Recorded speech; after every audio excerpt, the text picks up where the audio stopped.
Pow! Beding, pow!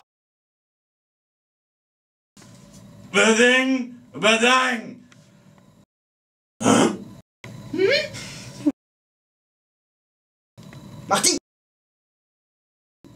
Faut que tu viennes avec moi! T'es chaudai? Même pas Shodai! Antiquité, crocodile, chouette, Maximus! Verum, verum!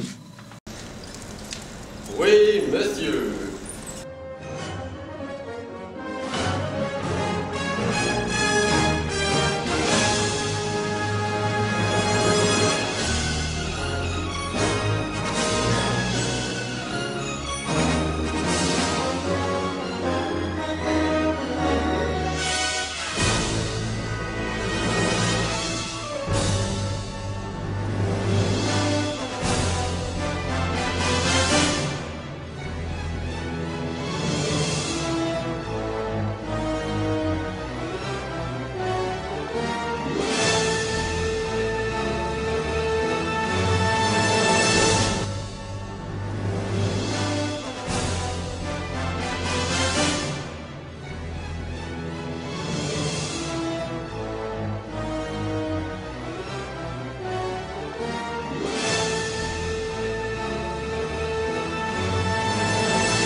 Lorsque le cycliste pédale, la rotation de la roue est transmise à l'arbre de l'alternateur.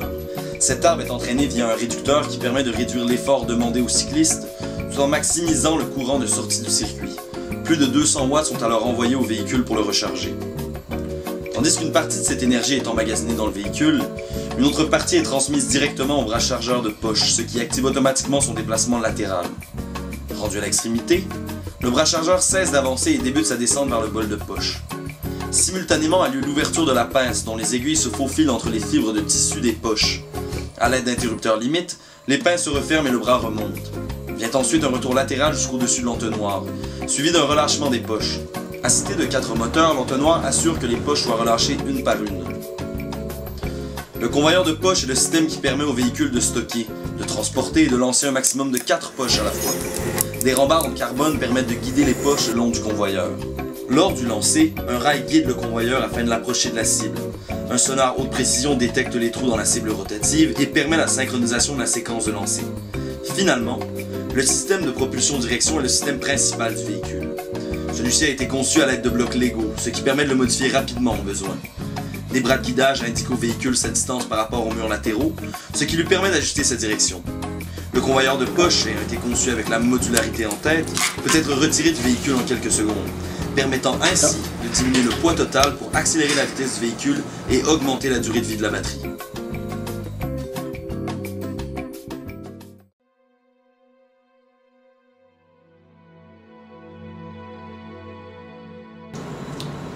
Ah, vous voilà! J'ai une histoire à vous raconter. Il était une fois un cycliste au mollet de feu, un élan de feu lors d'un test de feu. Le fervent cycliste se mit à pédaler si fort que notre circuit se mit à s'enflammer. Oh. Le cycliste était flamboyant, le circuit faisait des flamèches, le bolide brûlait et nous étions enflammés. Bref, on pouvait réellement parler d'une histoire de feu.